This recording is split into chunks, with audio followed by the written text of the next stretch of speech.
আসসালামু আলাইকুম, আমন্ত্রণ জানাচ্ছি মাই টিভি সংবাদে। নুসরাত জাহান মোহন পুরো সংবাদ জুড়ে সাথে আছি। শুরুতেই সংবাদ শিরোনাম। রংপুরে হামলার মূল হোতা সৈকত মণ্ডলকে সহযোগী সহ গ্রেফতার করেছে র্যাব। কুমিল্লায় কোরআন অবমাননার ঘটনায় 7 দিনের রিমান্ড ইকবাল।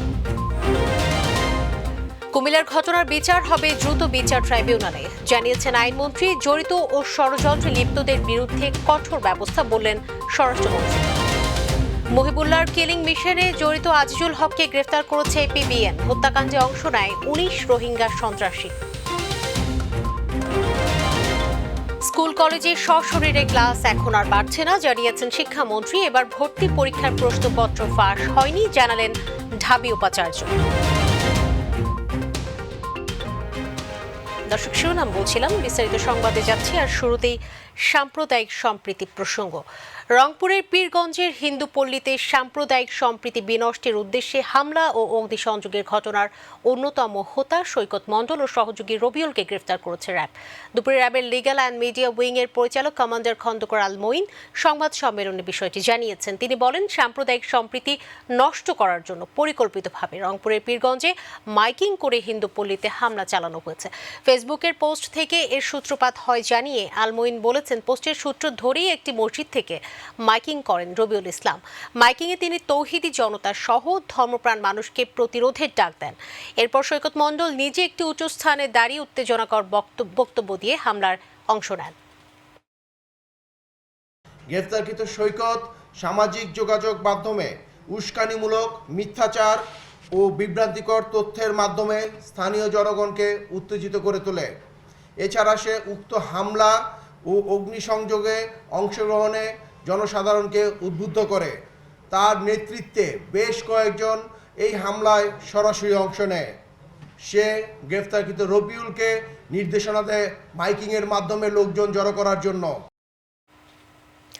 কুমিল্লায় পূজা মণ্ডপে পবিত্র কোরআন শরীফ রাখার ঘটনায় মূল অভিযুক্ত ইকবাল হোসেনকে 7 দিনের রিমান্ড দিয়েছেন আদালত। দুপুরে কুমিল্লার সিনিয়র জুডিশিয়াল ম্যাজিস্ট্রেট মিথিলা জাহান নিপার আদালতে হাজির করে 10 দিনের রিমান্ড চায় পুলিশ। পরে আদালত 7 দিনের রিমান্ড মঞ্জুর করেন। এর আগে 11:55 কুমিল্লার সিনিয়র জুডিশিয়াল ম্যাজিস্ট্রেট মিথিলা জাহান নিপার আদালতে তোলা হয় ইকবালকে। বৃহস্পতিবার রাতে কক্সবাজারের সুগন্ধা পয়েন্ট থেকে গ্রেফতার করা হয় আলোচিত ইকবালকে। শুক্রবার দুপুরে তাকে কুমিল্লা পুলিশের কাছে হস্তান্তর করা হয়েছে। প্রাথমিক তদন্তে ইকবাল স্বীকার করেছেন সে রেখেছে। এখন আমরা অধিকতর তদন্ত করব, তাকে রাখতে বলে অনেক কিছু ইস্যু আছে, এটা আপনারাও জানেন। আমরা সবকিছু তথ্য বের করে পরবর্তীতে আপনারা জানতে পারবেন। কুমিল্লার ঘটনার বিচার প্রক্রিয়া দ্রুত বিচার ট্রাইব্যুনালে চলবে বলে জানিয়েছেন আইনমন্ত্রী আনিসুল হক। তিনি জানান, এই ঘটনার সাথে জড়িত ভিডিও ফুটেজ আদালতে দাখিল করা হলে তা আমলে নেওয়া হবে। বঙ্গবন্ধু আন্তর্জাতিক সম্মেলন কেন্দ্রে এক অনুষ্ঠানে অংশগ্রহণ শেষে সাংবাদিকদের প্রশ্নের জবাবে তিনি একথা বলেন। রাকিব হাসানের রিপোর্ট। নবনিযুক্ত সাব রেজিস্ট্রার এবং রেজিস্ট্রেশন সার্ভিসের কর্মকর্তাদের সঙ্গে মতবিনিময় সভায় প্রধান অতিথি হিসেবে যোগ দেন আইনমন্ত্রী আনিসুল হক। একটি শ্রেণী দেশের শান্তিপূর্ণ উন্নয়নকে বাধাগ্রস্ত করতে ষড়যন্ত্র করছে উল্লেখ করে সমষ্টিগতভাবে তা রুখে দেওয়ার আহ্বান জানান তিনি। অনেক রকম ষড়যন্ত্র করার চেষ্টা হচ্ছে, অনেক রকম চেষ্টা হচ্ছে এই যে শান্তিপূর্ণ উন্নয়ন চলছে সেটাকে ব্যাহত করা, সেটাকে ব্যাঘাত করার জন্য আমাদের সকলের কিন্তু শুধু সাব রেজিস্ট্রারের দায়িত্ব পালন করলেই হবে না, এই ব্যাপারেও সচেতন থাকতে হবে যে এই রকম যারা চেষ্টা করে বাংলাদেশের উন্নয়নকে যারা ব্যাহত করার চেষ্টা করে তাদেরকে আমরা সমষ্টিগতভাবে রুখে দাঁড়াবো। পরে সাংবাদিকদের প্রশ্নের জবাবে কুমিল্লার ঘটনার বিচার প্রক্রিয়া নিয়ে কথা বলেন আইনমন্ত্রী। এই মামলা যখন পুলিশ প্রতিবেদন পাওয়া যাবে তখন এটাকে দ্রুত বিচার ট্রাইব্যুনালে ট্রায়াল করা হবে এবং দ্রুত বিচার ট্রাইব্যুনালে ভিডিও ধারণ করা যেই এভিডেন্স সেটা গ্রহণ করার একটা ধারা আছে, তো সেই ধারায় কোনো অসুবিধা হবে না। বিচারক নিয়োগে একটি নীতিমালা তৈরিতে সরকার কাজ করছে বলেও জানান আনিসুল হক। আমার যতদূর জানা আছে। রাকিব হাসান, মাই টিভি, ঢাকা। এদিকে স্বরাষ্ট্রমন্ত্রী আসাদুজ্জামান খান কামাল জানিয়েছেন, কুমিল্লা শহর সংখ্যালঘু সম্প্রদায়ের পূজা মণ্ডপ ও বাড়িঘরে হামলার ঘটনায় জড়িতদের শনাক্ত করে আইনানুগ ব্যবস্থা নেওয়া হবে। সন্ধ্যায় তেজগাঁ কলেজে মিলনায়তনে বীর মুক্তিযোদ্ধাদের সাথে মতবিনিময় সভায় তিনি আরও বলেন, এসব ঘটনার ষড়যন্ত্রে লিপ্তদের বিরুদ্ধেও ব্যবস্থা নেওয়া হবে। প্রধানমন্ত্রী উদ্ধৃতি দিয়ে আসাদুজ্জামান খান কামাল বলেছেন, ধর্ম যার যার উৎসব সবার। তিনি বলেন, বাংলাদেশ একটি অসাম্প্রদায়িক চেতনার দেশ।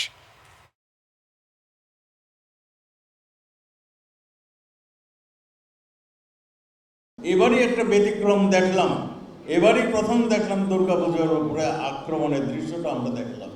আমরা সব কিছু বের করে ফেলছি, সব লোককে চিহ্নিত করে আমাদের হাতে আমরা আমাদের আইন শৃঙ্খলা বাহিনীর কাছে তারা ধরা পড়েছে।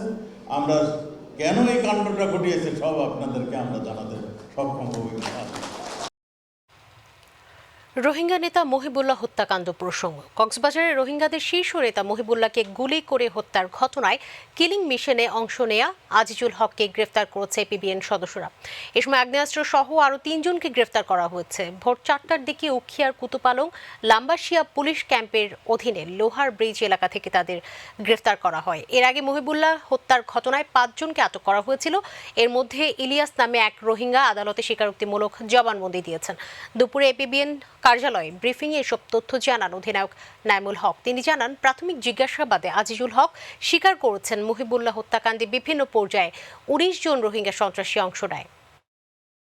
রোহিঙ্গাদের নিজ দেশে প্রত্যাবাসন সংক্রান্ত তিনি বিশেষ ভূমিকা পালন করে যাচ্ছিলেন। এই কারণে তিনি দিনে দিনে অত্যন্ত গুরুত্বপূর্ণ ব্যক্তিত্বে পরিণত হওয়ায় তিনি অন্যান্য লোকজনের চক্ষুশূল হয়ে ওঠেন এবং তারা তাকে হত্যার পরিকল্পনা করে।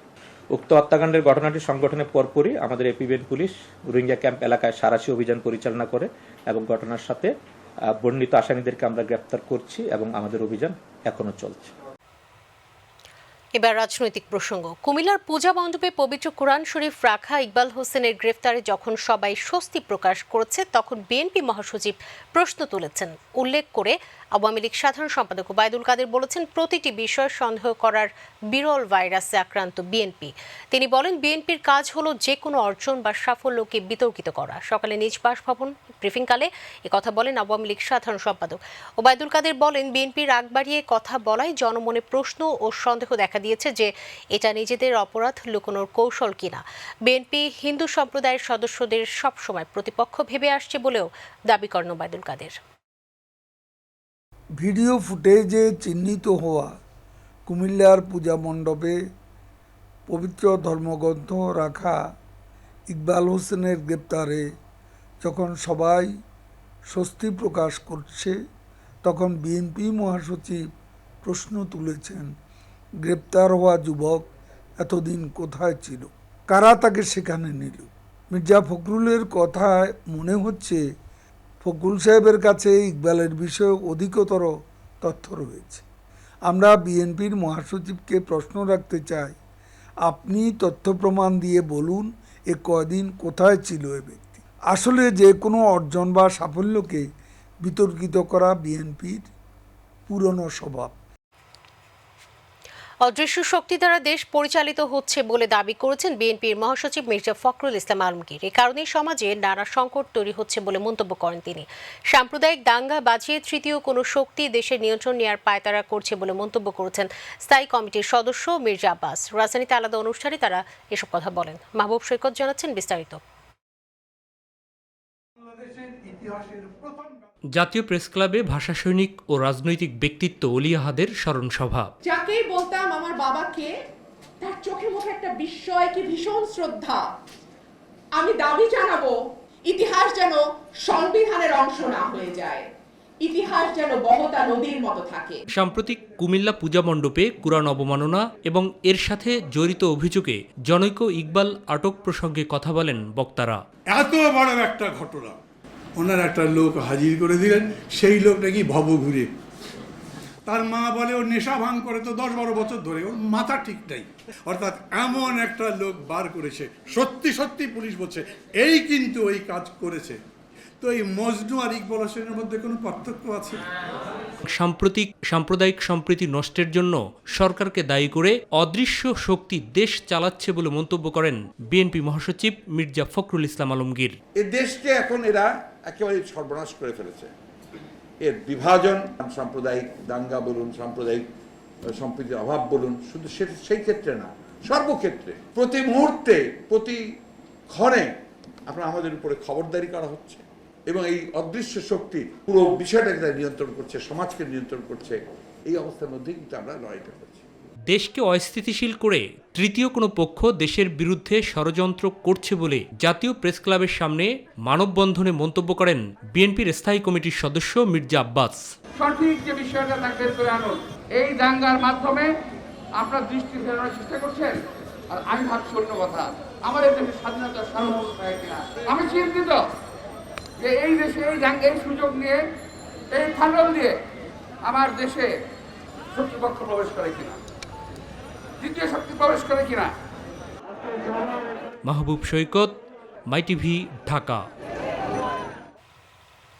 পূর্ণাঙ্গ উপজেলা পদ্ধতি চালুর দাবি জানিয়েছেন জাতীয় পার্টির চেয়ারম্যান ও সংসদে বিরোধী দলীয় উপনেতা জি.এম. কাদের। বিকেলে রাজধানী ডিপ্লোমা ইঞ্জিনিয়ার্স ইনস্টিটিউটে উপজেলা দিবস উপলক্ষে আয়োজিত অনুষ্ঠানে তিনি কথা বলেন। অনুষ্ঠানে জাতীয় পার্টির মহাসচিব Mujibul Haque Chunu, co chairman barrister Anisul ইসলাম মাহমুদ সহ শীর্ষ নেতারা বক্তব্য রাখেন। জি.এম. কাদের বলেন, বাংলাদেশের রাষ্ট্রধর্ম ইসলাম থাকবে, অন্য ধর্মের মানুষ ধর্ম পালনে সকল সুবিধা পাবে।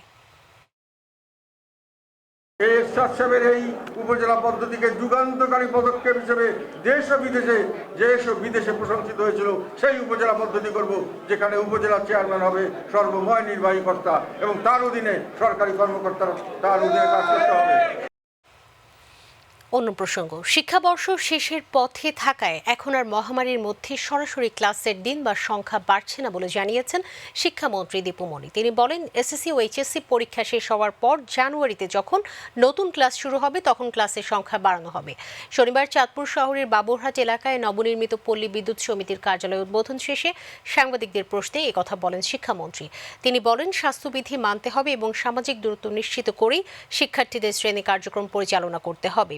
কিছু কিছু দেশে করোনার তৃতীয় ঢেউ লক্ষ্য করা যাচ্ছে উল্লেখ করে দীপু মনি বলেন, এই মুহূর্তেই নতুন কোনো সিদ্ধান্ত নেওয়া হচ্ছে না।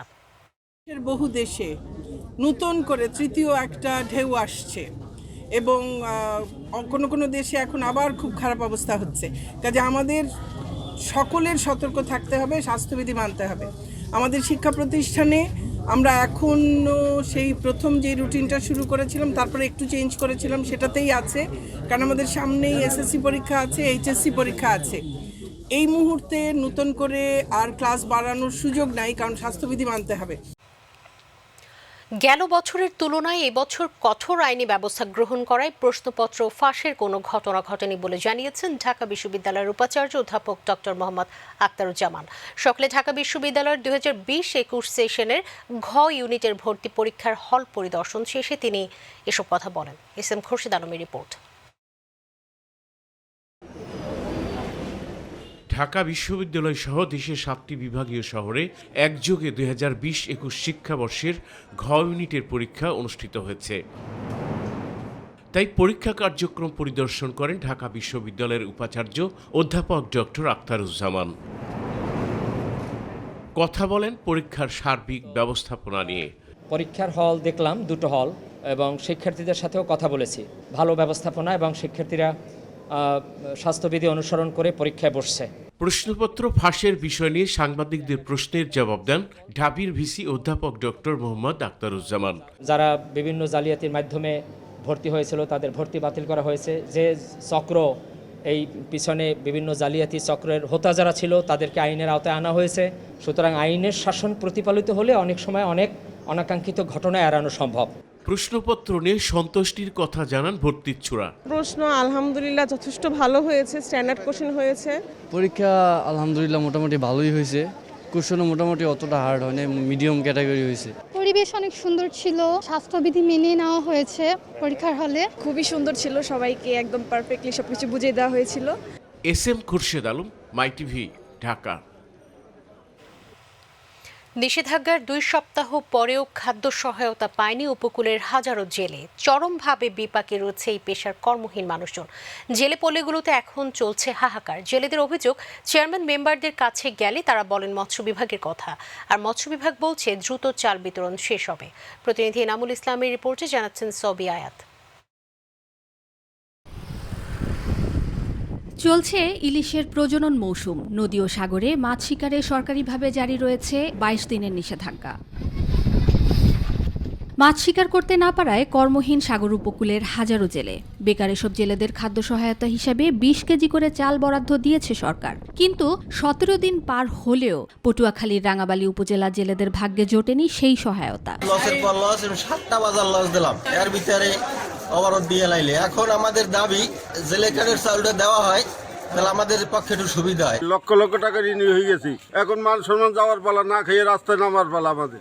বিকল্প কোনো আয়ের উৎস না থাকায় এসব কর্মহীন মানুষ এখন অনাহারে অর্ধহারে দিন পার করছেন। ছেলে মেয়ে লেখাপড়া যাই কিছু আছে সবই আমাদের নির্ভর করে এই সাগরের উপরে।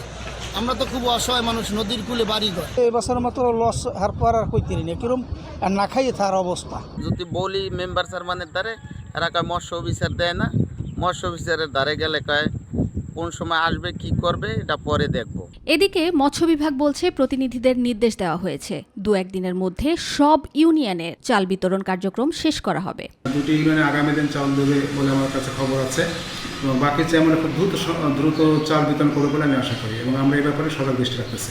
রাঙাবালী উপজেলায় নিবন্ধিত জেলের সংখ্যা 13,847 জন। সৌবি আয়াত, মাই টিভি নিউজ ডেস্ক। সামুদ্রিক মাছ আহরণ বন্ধ থাকলেও প্রতিদিন বন্দরনগরী চট্টগ্রামের প্রধান মৎস্য অবতরণ কেন্দ্র ফিশারি ঘাটে উৎসব মুখর পরিবেশে নানা প্রজাতির মাছ ক্রয় বিক্রয় হয়। প্রতিদিন ভোর 4টা থেকে সকাল 8টা পর্যন্ত হাজার হাজার মৎস্য ক্রেতা বিক্রেতার উপচে পড়া ভিড় সেখানে। প্রতিনিধি এইচ.এম. আলমগীর হোসেনের রিপোর্টে জানাচ্ছেন শামস সাব্রিজ উচ্ছ্বাস।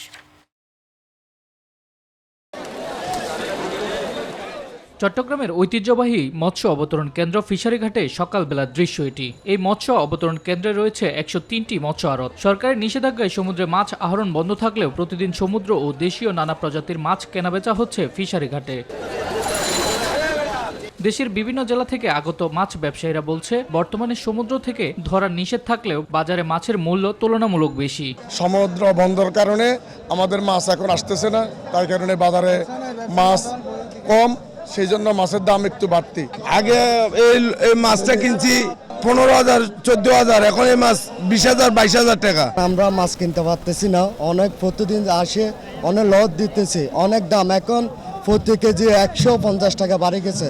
অন্যদিকে আড়তদাররা বলছেন, মাছের বর্তমান বাজার মূল্য স্বাভাবিক রয়েছে। আগের থেকে অনেক সস্তা, যে মাছ আগে 300 টাকা বিক্রি করতাম এটা এখন 250 টাকা বিক্রি করতেছি। মাছের দামটা আপনার 1 কেজি রুই মাছ বিক্রি হয় 7,500, মানে 180-90। সমুদ্র থেকে ভারতের মানুষ মাছ নিয়ে যাইতেছে, সে কারণে ভারতের সাথে যদি মিলে আমাদের বন্ধটা দেয় তাহলে আমাদের সমুদ্রের মাছটা পরিমাণ মতো আরো বেশি পাওয়া যাবে। মাছের চাহিদার তুলনায় সরবরাহ কম থাকায় আড়তে মাছের মূল্য কিছুটা বেশি বলে জানালেন চট্টগ্রাম ফিশারি ঘাট সংশ্লিষ্টরা। যেহেতু সরবরাহ কম, আমাদের 22 দিন বন্ধ চলতেছে, সেই জন্য কিছুটা বেশি হতে পারে, তবে তুলনামূলক তেমন বেশি বলে মনে হচ্ছে না। এই যে খুচরা ব্যবসায়ীটা এখান থেকে কিনে নিয়ে মনে করেন ওরা 120 টাকা করে কিনে নিল, কাজে ওরা 150 টাকা বিক্রি করতে হবে, কারণ ওদের তো খরচ আছে একটা।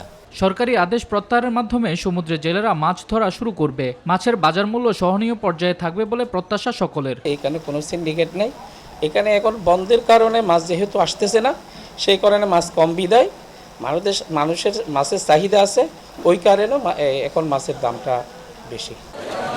শামস সাব্রিজ উচ্ছ্বাস, মাই টিভি নিউজ ডেস্ক। করোনা প্রসঙ্গ, দেশে একদিনে করোনায় আরও 9 জনের মৃত্যু হয়েছে। এ সময় নতুন রোগী শনাক্ত হয়েছেন 278 জন। আগের দিনের তুলনায় করোনা শনাক্ত ও মৃত্যু দুটিই বেড়েছে।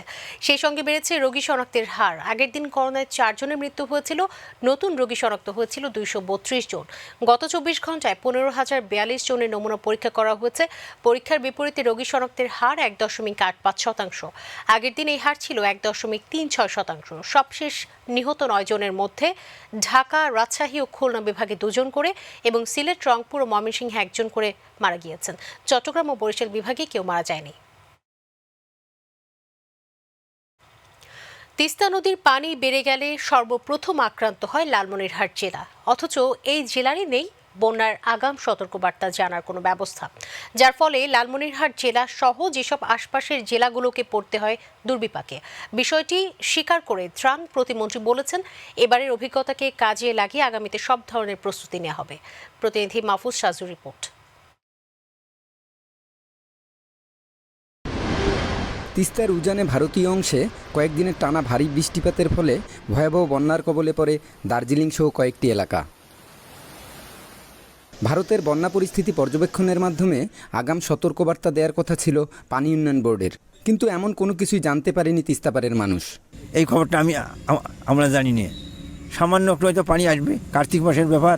এরকম পানি আসতেছে, তাহলে আমরা আগাম ছাড়াইতাম, এরকম সংখ্যা তো আমরা আগাম পাইনি। ফলে আকস্মিক বন্যায় ভেসে গেছে শত শত বাড়িঘর, ডুবে গেছে হাজার হাজার হেক্টর ফসলি জমি, ভেঙে গেছে রাস্তাঘাট, বিদ্যুতের খুঁটি। সকালে উঠে দেখি শুকনা জায়গা, আর কিছুক্ষণ পর দেখি আস্তে আস্তে পানি আসতেছে, আর কিছুক্ষণ পর দেখতেছি একটা সম্পূর্ণ ভাঙচুর হয়ে গেছে। গরু ছাগল হাঁস মুরগি সবগুলো তো ভাসি গেছে।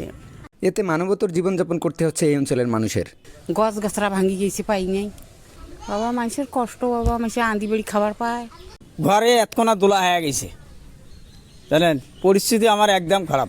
আগাম সতর্কবার্তা না থাকার বিষয়টি স্বীকার করে সংশ্লিষ্ট দপ্তরের প্রতিমন্ত্রী বলছেন, এবারের অভিজ্ঞতাকে কাজে লাগিয়ে আগামীতে প্রস্তুতি নেওয়ার কথা। আমাদের এখানে দুর্বলতা ছিল এবং আমি বলেছি যে এই দুর্বলতা থেকে শিক্ষা নিয়ে আগামী দিনগুলোতে আমাদেরকে আরও সতর্ক থাকবে। মাহফুজ সাজু, মাই টিভি, লালমনিরহাট। বাংলাদেশ ফেডারেল সাংবাদিক ইউনিয়ন বিএফইউজে নির্বাচনে ওমর ফারুক সভাপতি ও দীপ আজাদ মহাসচিব পদে নির্বাচিত হয়েছেন। সহসভাপতি পদে নির্বাচিত হয়েছেন নাজমুল হক হেলাল। রাত 8:30টার দিকে ফলাফল ঘোষণা করা হয়। এর আগে সকাল 9টা থেকে বিকেল 5টা পর্যন্ত উৎসব মুখর পরিবেশে ভোট গ্রহণ অনুষ্ঠিত হয়। অন্য গুরুত্বপূর্ণ পদে নির্বাচিত হয়েছেন কোষাধ্যক্ষ খায়রুজ্জামান কামাল, দপ্তর সম্পাদক সেবিকা রানী। এবার ঢাকা, চট্টগ্রাম, কক্সবাজার, ময়মনসিংহ, বগুড়া, রাজশাহী, খুলনা, যশোর, কুষ্টিয়া ও নারায়ণগঞ্জে 10টি কেন্দ্রে ভোট গ্রহণ অনুষ্ঠিত হয়েছে। মোট ভোটার সংখ্যা 3,180 জন, এর মধ্যে 2,977 জন ঢাকার। নির্বাচন পরিচালনা করেন শাহজাহান সর্দারের নেতৃত্বে 5 সদস্যের কমিটি। অন্য সদস্যরা হলেন রফিকুল ইসলাম রতন, আশিস সৈকত, মহসিন আব্বাস ও শাহনাজ সিদ্দিকী সোমা। শেষ হলো দেশের নারী উদ্যোক্তাদের সংগঠন women and e commerce forum এর উই সামিট 2021। বঙ্গবন্ধু আন্তর্জাতিক সম্মেলন কেন্দ্র আয়োজিত অনুষ্ঠানে সারা দেশ থেকে আগত উইয়ের উদ্যোক্তারা সামিটের বিভিন্ন সেশনে নারীর ক্ষমতায়নের অংশ হিসেবে নারীকে স্বাবলম্বী করে তুলতে প্রান্তিক পর্যায়ে কাজের আশাবাদ ব্যক্ত করেন। উই সামিটে বিভিন্ন ক্যাটাগরিতে 50 জন সফল নারী উদ্যোক্তাকে জয়ী অ্যাওয়ার্ডে সম্মানিত করা হয়েছে। সমাপনী দিনের আয়োজনে ছিলেন পররাষ্ট্রমন্ত্রী এ কে আব্দুল মোমেন এবং তথ্য প্রযুক্তি প্রতিমন্ত্রী জুনায়েদ আহমেদ পলক।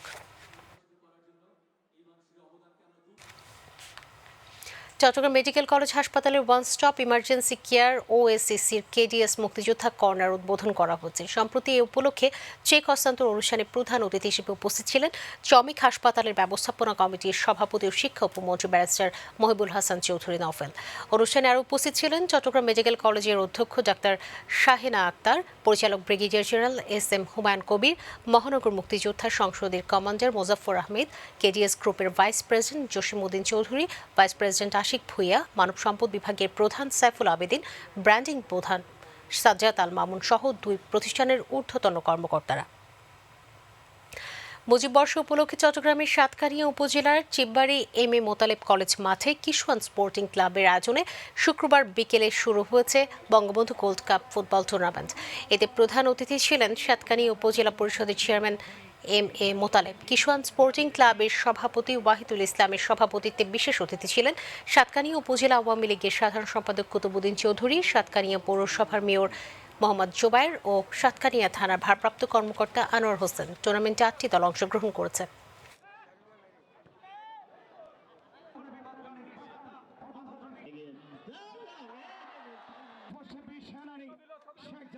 দর্শক, এর সাথে সংবাদের শেষ প্রান্তে আমরা শিরোনাম জানিয়ে দিচ্ছি আরও একবার। রংপুরে হামলার মূল হোতা সৈকত মণ্ডলকে সহযোগী সহ গ্রেফতার করেছে র্যাব। কুমিল্লায় কোরআন অবমাননার ঘটনায় 7 দিনের রিমান্ডে ইকবাল। কুমিল্লার ঘটনার বিচার হবে দ্রুত, বিচার ট্রাইব্যুনালে জানিয়েছেন আইনমন্ত্রী। জড়িত ও ষড়যন্ত্রে লিপ্তদের বিরুদ্ধে কঠোর ব্যবস্থা বললেন স্বরাষ্ট্রমন্ত্রী। বহিবুল্লার কিলিং মিশনে জড়িত আজিজুল হককে গ্রেফতার করেছে এপিবিএন। হত্যাকাণ্ডে অংশ নেয় 19 রোহিঙ্গা সন্ত্রাসী। স্কুল কলেজে সশরীরে ক্লাস এখন আর পারছে না, জানিয়েছেন শিক্ষামন্ত্রী। এবার ভর্তি পরীক্ষার প্রশ্নপত্র ফাঁস হয়নি, জানালেন ঢাবি উপাচার্য। মেক্সিকো সীমান্ত থেকে 1 বছরে 17 লাখ অভিবাসন প্রত্যাশীকে আটক করেছে যুক্তরাষ্ট্র। এরা 160 দেশ থেকে এসেছে। এবং কাল টি-20 বিশ্বকাপের সুপার 12-এ বাংলাদেশের প্রতিপক্ষ শ্রীলঙ্কা। ম্যাচ শুরু হবে বিকেল 4টায়।